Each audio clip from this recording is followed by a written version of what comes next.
Hi Pippa, lovely to see you again. Thank you so much for agreeing to do this in what is an incredibly busy period for all retailers at the moment. So thank you. I'm going to dive straight into a question, if that's okay. I'm interested to know what you've seen as being the biggest shifts in consumer behaviour during the pandemic. Dan, it's a pleasure to have the time to talk. Actually, it's great to have a moment to reflect on what's been an extraordinarily busy year for all of us since we've been in lockdowns and in and out and so on. So I really welcome the moment to sort of sit back and think about what has changed and what will be here to stay. So I think a couple of things that we've seen hugely, obviously much more online shopping. So the business that I'm involved in, John Lewis, was 40% online, 60% in store, and we are now 60 to 70% online. Even when stores are open at the moment, because obviously people are still wanting to be careful.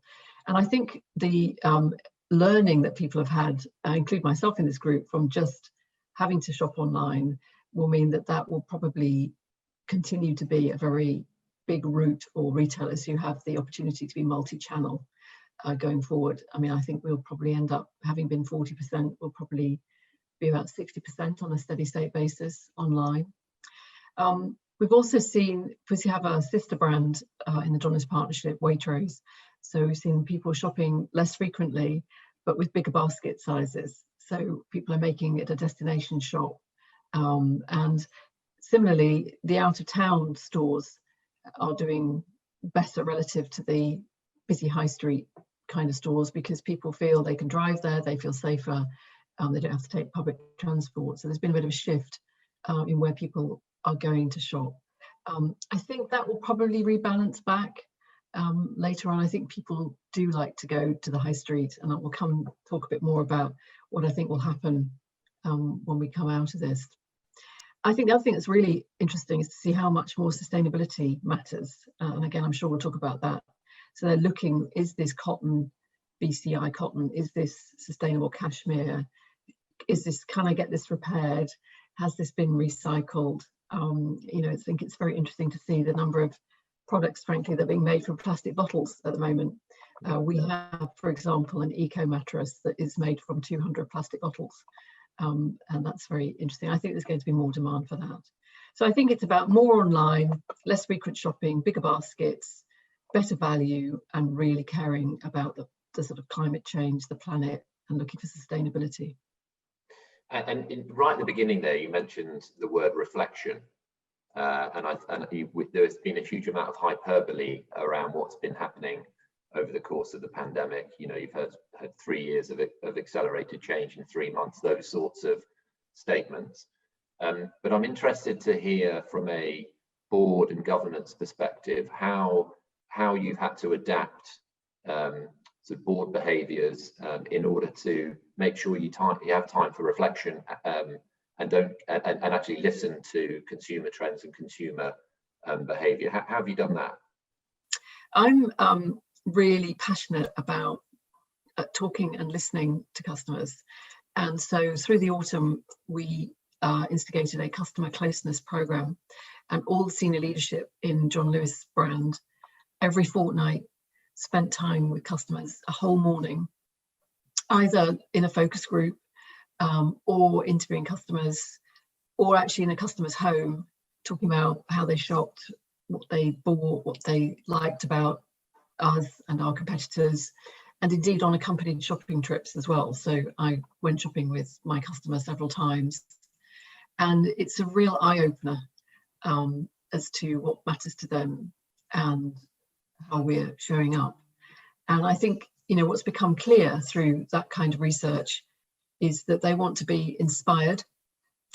They want to have really easy navigation around either online or store. They want to be inspired online or in store, and they want personalization. So personalization has become much more important as well, which is part of sort of, I've got to take care of myself a bit during these difficult times. So we will be continuing our customer closeness program. And I think the most successful retailers talk to their customers at least fortnightly. The best ones talk every week. You talked at the beginning again about the sort of the shift, the big shift to online. and you've talked there a little bit about how to successfully engage with customers. I'm interested in what your view on the difference between a business who comes out of this process as a winner and a business that comes out of this process as a loser, for want of a better expression. I think it goes back to something we've already talked about a little bit, which is you definitely need an online capacity now, if you can at all possibly have it. I mean, I've been intrigued. Fishmongers who were serving restaurant trades now online, you can get the most unbelievably delicious fish to your house the following day. People have been super creative, and I think that's here to stay. And I would say that a lot of businesses have said, do you know what, we've actually benefited because we're a stronger business, we've got a better business model as a result of what's happened. So I think online, I think it goes back to the inspiration, navigation, personalization that we talked about, and being relevant to the customer and knowing what they really, really want. And the winners will be organizations that do that and embed it deeply into their sort of psyche and DNA of the business. And I think the people who will struggle will be those that don't do that. How do you ensure that you're prioritizing the right things for the business? So prioritization is absolutely essential, particularly when you're trying to turn the fortunes of a business in a different direction, which we're obviously trying to do at John Lewis at the moment.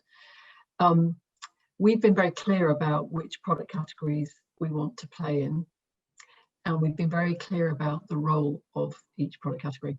So just to bring that to life, we are going to be number one in home, everything to do with the home. And we have a great heartland for that, but we want to be absolutely standout, unbeatable in all sorts of different elements. We really value our fashion and beauty categories because they drive more footfall than home. You don't redo your home every 2 months, but you might pop in and see what else is new in fashion or get some more makeup or whatever every 2 months. So they're playing different roles and being very clear about what those roles are, and therefore what you're investing in them and how you want to focus those areas. So that's just giving you an example of how you prioritize the categories. We have been dialing up our investment in online and everything digital, and that has been very important. The business was very early into online in the early 2000s, but I think in the last little while it fell back a little bit behind where it wanted to be. So we're working really hard, and I think I've seen enormous strides over 9 months. The great thing about digital is you can make changes very, very rapidly. So we prioritized a digital, but we will also be prioritizing our stores, the ones that we really want to create into places that people want to go to as a destination, get a lot of experiences that you don't get online. So I think the role of store is going to change.